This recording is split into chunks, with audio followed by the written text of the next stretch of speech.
ብዙዎቻችን በስራ ቦታችን ላይ ሆነን ስለ እረፍት ጊዜያችን እናስባለን። እቤት ስንገባ ምን አይነት ነገሮችን ልናደርግ እንደምንችል ከዚህ ስራ ከተባለ ነገርም ቶሎ ብለን ለመላቀቅ እንፈልጋለን። ታዲያ ሰዓቷን ማየት የምንጀምረው የዛኔ ነው። ነገር ግን ሁላችንም እንደ ፍላጎታችን እየኖርን አይደለም። ማታ ቤት ከገባን በኋላ ያለንን ብቸኛውን ነፃ ጊዜያችንን እያባከንን እንቀጥላለን። ስልካችን እጃችን ላይ ያለ ቁጭ ብለን ስክሮል እናደርጋለን፣ አሊያም ደግሞ ፊልም እያየን ጊዜውን ልናባክን እንችላለን።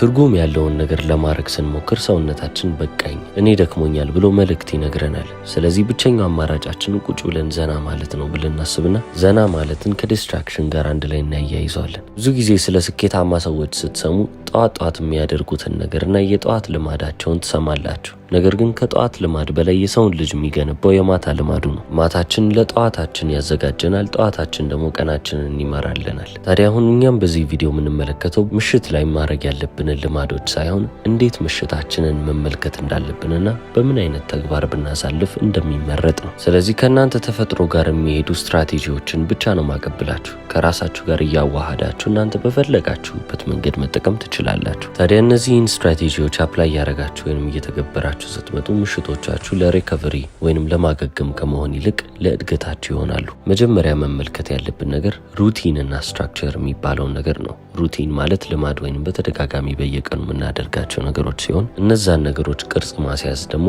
ስትራክቸር ይባላል። ብዙ ሰዎች የማታ ልማዶቻቸውን ሲያስቡ ወይንም ደግሞ በዚህ ምሽት ምን ማድረግ አለብኝ ብለው ሲያስቡ አንድ የሚስቱት ነገር አለ። ሁሉም ሰው የሚያተኩረው ታይም ማኔጅመንት ላይ ነው። ከ12 ሰዓት እስከ ማታ 1 ሰዓት ይህንን አደርጋለሁ፣ ይህንን ደግሞ እንደዚህ ያደርጋለሁ እያሉ ሰዓትን ነው የሚከፋፍሉት። ነገር ግን ማኔጅ ማድረግ ያለባቸው ሰዓታቸውን ሳይሆን የኤነርጂ መጠናቸውን ነበር። ስለዚህ ጉዳዩ ከታይም ማኔጅመንት ይዞርና ወደ ኤነርጂ ማኔጅመንት ይገባል ማለት ነው። ከስራ መልስ የምታገኟቸው ጊዜያቶች እንደ ጊዜ ብቻ ሊመዘገቡ አይገባም። የእናንተን ኤነርጂ ሌቭል ይወስናሉ። የእናንተ ሜንታል ስቴት አይምሯችሁ ያለበት ሁኔታም ሊያሳስበን የሚገባ ጉዳይ ነው። በመጨረሻም ህይወትን የማጣጣም አቅማችሁንም የምናይበት መንገድ ነው። ከምንስ እንጀምር ካልን ከሸዳውን ሪቹዋል እንጀምራለን። ምክንያቱም ሁሉም ነገር ከአይምሯችን ጋር መያያዝ አለበት። አይምሯችን የሚሄድበትን መንገድ እንመለከትና እሱን ማሳመን ብቻ ነው የኛ ስራ የሚሆነው። አይምሯችን ከኛ ጋር በአንድ መንገድ ላይ የሄደ ከሆነ ኑሯችን እንዳለ ቀላል ነው የሚሆነው። ስለዚህ አሁን አይምሯችንን ለማሳመን ምን ማድረግ አለብን? ቅድም ሸዳውን ሪቹዋል ያልኳቸውን ነገር እንመለከታለን።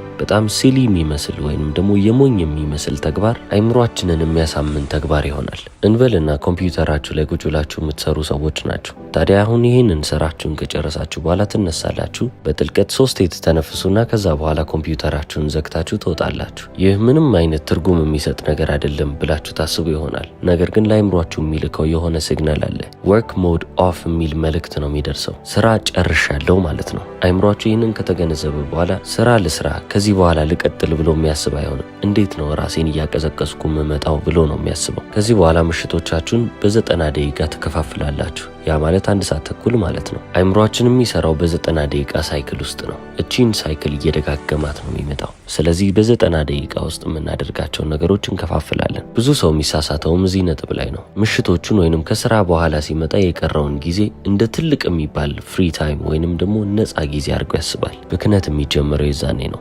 ምሽቶቻችሁን ወይንም ደግሞ ከስራ ከወጣችሁ በኋላ ያሏችሁን ነፃ ብላችሁ የምታስቡትን ጊዜ በ90 ደቂቃ ትከፋፍላላችሁ። በእነዛም ደቂቃዎች የምታደርጓቸው የተለያዩ ነገሮች ሊኖሩ ይገባል። የመጀመሪያው ሪከቨሪ ታይም ነው። ራሳችሁ ወይንም ሰውነታችሁ አይምሯችሁ እንዲያገግም መፍቀድ። በዚህ ሰዓት ላይ ሰውነታችሁ ብቻ ሳይሆን ማረፍ ያለበት አይምሯችሁም ጭምር ነው። ስለዚህ ምንም አይነት አይምሮን ኢንቮልቭ የሚያደርግ የሚያሳትፍ ነገር መኖር የለበትም። ፒውር ሪቻርጅ መሆን አለበት። ለምሳሌ ለነገ ውሳኔ መወሰን ካለባችሁ በዛ ሰዓት አትወስኑትም። በተጨማሪም ደግሞ እቅድ የሚባል ነገር አታወጡ። ምንም አይነት ለአይምሯችሁ ስራ የሆነ ነገር በዚህ በሪከቨሪ ወይንም በማገገሚያችሁ ሰዓት ላይ ሊሻሙባችሁ አይገባም። ስልካችሁ ቶሎ ቻርጅ እንዲያደርግ ምንድነው የምታደርጉት? ሰክታችሁ ትሄዳላችሁ። በቃ ያ ነገር ፉል እስኪሆን ድረስ መጠበቅ ነው። እየተጠቀማችሁት ከሆነ ግን ረጅም ጊዜ ይፈጃል። ታዋቂው ጸሐፊ ኤሪክ በተርወርዝ ስለዚህ ነገር ሲናገር የሰው ልጅ ልክ እንደ መኪና ባትሪ ነው ይላል። ውስጥ የነበረውን ኤነርጂ አሟጦ ይጠቀማል፣ መልሶ ቻርጅ ያደርጋል፣ ከዛ በኋላ ይንቀሳቀሳል። የመኪና ባትሪና የሰውን ልጅ ግን የሚለያያቸው 2 ነገሮች አሉ አለ። ባትሪው ኮንሽስነስ የለውም።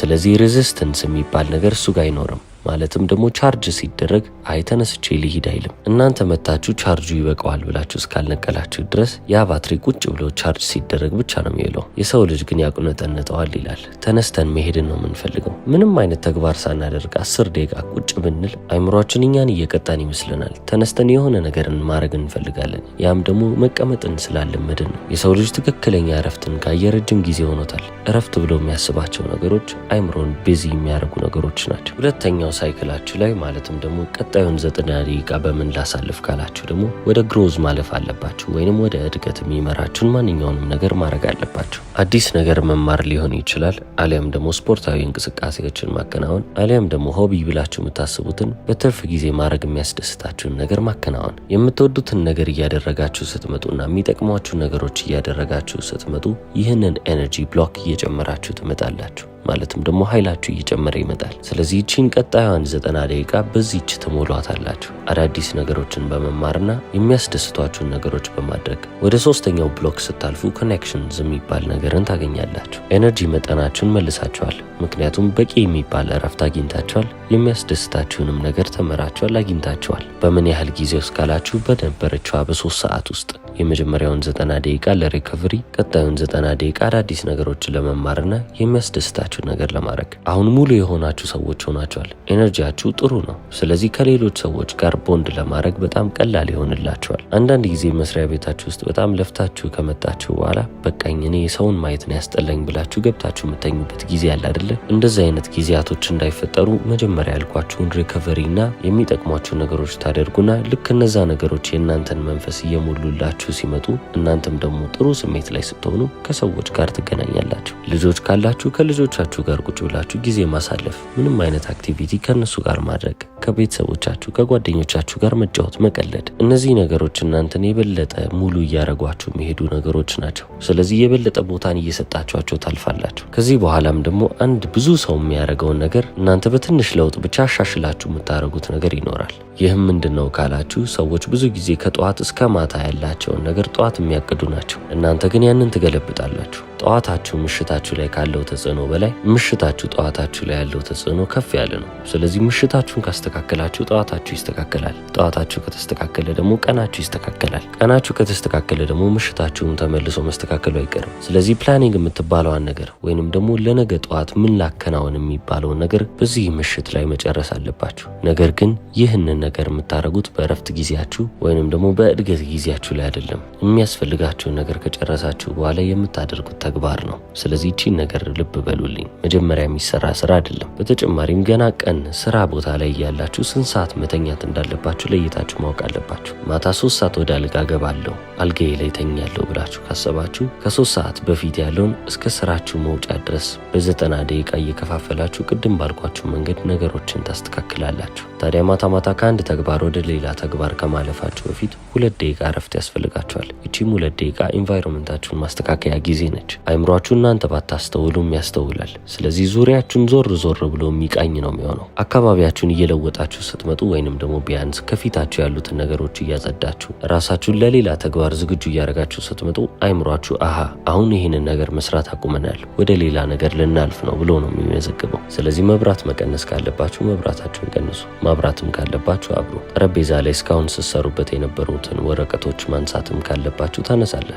ልብስ መቀየር የሚኖርባችሁ ጊዜም ሊኖር ይችላል። የዛኔም ያንን ታደርጋላችሁ። አእምሯችን ላይ ትላልቅ የሚባል ለውጥ የሚያመጡት ትላልቅ ተግባሮች አይደሉም፣ ጥቃቅን የሚባሉት ናቸው። እነዛ ጥቃቅን የሚባሉ ተግባሮች ግን ቀስ እያልን ነገር ግን በነዛ ነገሮች ጽኑ እየሆንን ስንሄድ ነው የበለጠ እያሻሻሉን የሚመጡት። ስለዚህ አሁን እነዚህን ነገሮች በደንብ ጠንቅቀን ከተረዳን ወደ ቀጣዩ ነገር እናልፋለን። ዲጂታል ዌልነስ። አንድ ሰው ምሽቱ የተቀደሰ እንዲሆን ከፈለገ ወይንም ደግሞ ጥሩ ምሽት አሳልፍ ያለው ብሎ ማሰብ ከፈለገ ማድረግ ያለበት ነገር አለ። በስልኩ ላይ ወይንም በማንኛውም አይነት ስክሪን በሚመስል ነገር ላይ ያለውን ጊዜ መቆጠብ፣ መገደብ ይኖርበታል። ስልክ፣ ቴሌቪዥን ወይንም ላፕቶፕ፣ ማንኛውም ስክሪን ያለው ወይንም ዲጂታል የሆነ ነገር ሊገደብ ይገባል። ዝም ብለን ልንቀመጥበት አይገባም። ልጆች እያለን ቫምፓየር ዲያሪዝ የሚባልን ፊልም አይተናል ብዬ አስባለሁ። እነዛን ፊልሞች ካያችሁ ወይንም ስለ ቫምፓየሮች የምታውቁ ከሆነ ስራቸው ማታ ማታ ነው። ቀን ቀን ሰላማዊ ሰው ሊሆኑ ይችላሉ። ማታ ማታ ግን ሌሎች ሰዎች ሲተኙ እነሱ የሚተኙ አይደሉም። እየወጡ የሰዎችን ደም የሚመጡ ሰዎች ይሆናሉ። የዚህ ዘመን ቫምፓየር ምንድነው ካላችሁ ደግሞ ስልክና እነዛ መሰል ቴክኖሎጂዎች ናቸው። ምክንያቱም ኤነርጂያችንን ምጥጥ እያደረጉ እየወሰዱብን ያሉት እነዛ በእጃችን ላይ ያዝናቸው መዝናኛ ብለን ያሰብናቸው ቴክኖሎጂዎች ናቸው። ስለዚህ ይህንን መጥፎ ልማድ እንዴት ላቁመው ወይንም ደግሞ ከምን ልጀምር ብላችሁ ካሰባችሁ ቀላል መፍትሄ ያስቀምጥላችኋለሁ። በየቀኑ አንዳንድ አፕሊኬሽን ከስልካችሁ ላይ ዲሊት ታደርጋላችሁ። አሁን የአብዛኞቻችሁ ጭንቅላት ላይ የሚመጣ ጥያቄ አለ። ምናልባት ነገ የምፈልገው አፕሊኬሽንስ ቢሆን ትላላችሁ። ችግር የለውም፣ ነገ እንደ አዲስ ትጭኑታላችሁ።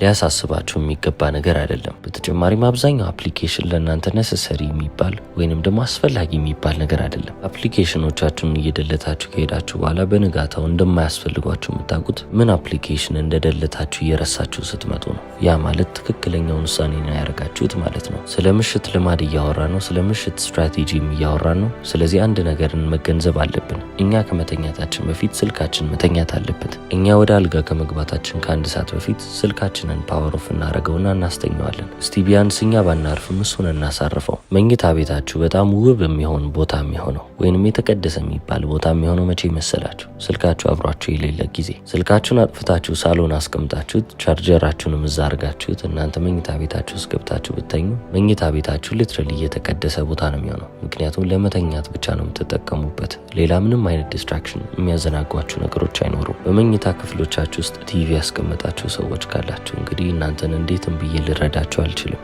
ብቻ ሶኬቱን ቢያንስ ንቀሉት። ራሳችንን ለቴክኖሎጂ ቅርብ እያደረግን በእነሱ እየተታለልን የምንመጣ ከሆነ ሰልፍ ኮንትሮል የሚባል ነገርን እያጣን እንመጣለን። ራሳችንን መቆጣጠር አንችልም። አንድን ሰው ወፍራም ነህ ካላችሁት ያንንም ሰው ዳየት ላይ ማስቀመጥ አለብኝ ወይንም ደግሞ ብዙ መመገብ የለበትም ይህ ልጅ መጾም አለበት ብላችሁ ካሰባችሁ እናንተ በየቀኑ የፈለጋችሁትን ስትበሉ ይዛችሁት ልትሄዱ አይገባም። እናንተ ፊት ለፊቱ ሆናችሁ ስጋ እየበላችሁ እሱን አትብላ ማለት ግፍ ነው የሚሆነው። ምክንያቱም በቀላሉ እንዲጠቃ መንገድን ከፈታችሁለት ማለት ነው። እንዲሁም መብላት ያምረዋል አይደለም እናንተ እየበላችሁ እያየ። ስለዚህ የአይምሯችንንም ሰላም መጠበቅ ከፈለግን ስልኮቻችንና ቴክኖሎጂ የሆነው ማንኛውንም ነገር ከክፍላችን እናውጣለን። በዚህ ሰዓት ብዙ ሰበብን የሚደረድሩ ሰዎች ይመጣሉ። አላርሜን እንዴት ልሙላ፣ ሰዓት እንዴት ልይ? ቀላል መፍትሄ አለ። የግድግዳ ሰዓት ግዙ። አላርምም ደግሞ ዲጂታል አላርም አለ። ግዴታ የስልካችሁ አላርም መሆን የለበትም። ዲጂታል ሚኒማሊዝም ስለሚባል ሀሳብ ሰምታችሁ ታውቁ ይሆናል። በ1930ዎቹ ዓመተ ምህረት ውስጥ መኖር ማለት አይደለም፣ ነገር ግን የስልክ ይዞታችንን ወይንም ደግሞ ስልክ ላይ የምናጠፋውን ጊዜ መቀነስ ማለት ነው። ቴክኖሎጂን የምንጠቀም ከሆነ አስተውለንና ፈቅደን መሆን አለበት እንጂ ያ ነገር ፊት ለፊት ስለሆነና አቬይለብል ስለሆነ መሆን የለበትም። የሰው ልጅ ለመጀመሪያ ጊዜ ሲጋራን ሲያገኝ ኢንቴንሽናሊ ወይንም አስተውሎ ነው ይህን ነገር ማጨስ አለብኝ የሚለው። ጥቂት ጊዜ ያ ነገር ከተደጋገመ በኋላ ግን ሲጋራ ማጨስ አልፈልግም ብሎ ቢያስብም ይህ ነገር ይቅርብኝ ብሎ ቢያምንም አሁንም በኪስ ውስጥ ሲጋራ ይዞ የሚንቀሳቀስና የሚያጨስ ሰው ነው የሚሆነው። ከጥቂት ጊዜ በኋላ ፍሪ ዊል የምትባሏን ወይንም ነጻ ፍቃድ የምትባሏን ነገር እናጣታለን። በሱስ ነው የምንመራው። በቃ ስልካችንም ሱስ ከሆነብን ልክ እንደዚህ ነው። ስልካችን ላይ በጣም ጥገኛ እንሆንና የሆነ ሰዓት ላይ በቃ ያለ ስልካችን መኖር የሚከብደን ይመስለናል። እንዲህ አይነት ሰውን ዝም ብላችሁ ለአንድ ወርና ለሁለት ወር ምንም አይነት ኔትወርክና መብራት የሌለበት ቦታ ላይ ማስቀመጥ ነው። በቃ እሱ አሳይለም ውስጥ የገባ ነው የሚመስለው። የመጀመሪያዎቹ ጥቂት ሳምንታቶች ያሳብዱታል። ከዛ በኋላ ግን እየለመደው የምርም እንዴት መኖር እንዳለበት እየለመደ የሚመጣ ሰው ነው የሚሆነው። ስልካችሁ ላይ ወይንም ቴክኖሎጂ ላይ ይህን ያህል ዲፔንደንት ከሆናችሁ ገጠር ሂዱ እስቲ፣ እዛ ኑሩ። የአይምሯችሁን ሰላም ማግኘት ካልቻላችሁ ገጠር ብትገቡ ይሻላችኋል። ምክንያቱም የዛኔ ከተፈጥሮ ጋር ብቻ ነው የምታወሩት፣ ሌላ ስራ የላችሁ። ስልክ ብትሉ ቻርጅ የምታደርጉበት ቦታ የለም። ኔትወርክም ደግሞ እነዚህ ገጠራማ ቦታዎች ላይ በደንብ ላይ ሰራ ይችላል። ስለዚህ ሰላም ነው የምትሆኑት። የሰው ልጅ እንደ ሰው መኖር የሚጀምረው የዛኔ ነው። አሁን ታዲያ በዚህ ሰዓት ላይ ገጠር እንዴት ሂዱ ትላለ? ስራችንስ ገቢያችንስ ብላችሁ ማሰባችሁ አይቀርም። ገቢ እያገኛችሁ እብድ ከምትሆኑ ጤነኛ ሆናችሁ ገቢ ባይኖራችሁ ይሻላል። ብዙ ሰው ወደ ገዳማትና ወደ ተቀደሱ ቦታዎች የሚሄደው እኮ ለዚህ ነው። ከጫጫታው፣ ከሁካታው፣ ከሁሉም ነገር መነጠልን ይፈልጋል። እዚህ ከተማ ውስጥ ሆናችሁ ቴክኖሎጂን አቮይድ አድርጉ ብላችሁ ያንን ነገር ለማድረግ ትንሽ ይከብዳችኋል። ምክንያቱም በቤታችሁ ውስጥ ብዙ ቴክኖሎጂዎች አሉ። እነዛን ነገሮች አንስቶ ለመጠቀም በጣም ተጋላጭ ነው የምትሆኑት። ነገር ግን ገጠር ብትሄዱስ፣ ክረምት ጊዜያችሁን እዛ ብታሳልፉስ ምን ይፈጠራል? ያለ ስልካችሁ ምንም እንደማትሆኑ ነው የሚገባችሁ። የበለጠ ጤናማ የሚባልን ህይወት እየኖራችሁ በተጨማሪም ደግሞ ሌላ ፐርስፔክቲቭ ህይወት ላይ ያላችሁን ምልከታ እየለወጣችሁ ትመጣላችሁ። አሁንም ወደ ምሽት ስመለስ